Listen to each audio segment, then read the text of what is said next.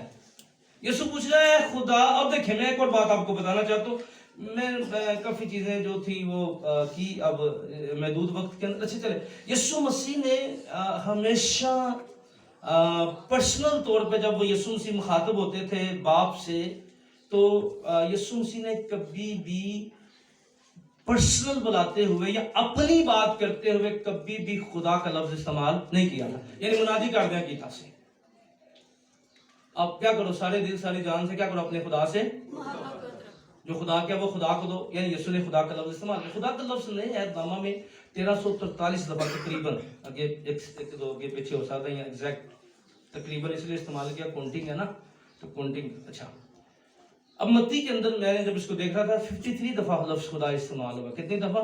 کیونکہ چاروں انجیل میں یسوع کی منادی ہے تو 53 دفعہ, یعنی پورے عہد نامہ میں میتھیو ٹو ریویلیشن مکشفہ تک 1343 دفعہ. متی کے مطابق میں نے سارے یہ حوالے ذرا غور سے دیکھے تھے کہیں منادی کرتے ہوئے کچھ بات اور نہ ہو جائے.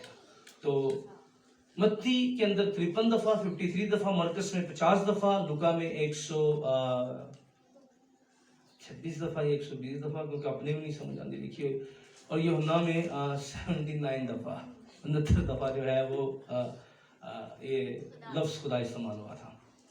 اب یسوع نے پہلی دفعہ ایسا موقع تھا, اس نے ہمیشہ خدا کی بات کی لوگوں کو بتاتے ہوئے, لیکن کبھی خود نہیں کہا تھا خدا. ٹھیک ہے, اس نے ہمیشہ کہا باپ. یعنی جو یسوع خود مخاطب ہوتا ہے یعنی پرسنل. یہ پہلی دفعہ تھا کہ آج جو ہے کیونکہ باپ سے شروع کیا تھا, اس نے کہا اے میرے خدا, اے میرے خدا. کیا کہا؟ اسی ہاتھ پھینک اٹھ کے اے میرے خدا, اے میرے خدا, تو نے مجھے کیوں چھوڑ دیا. اب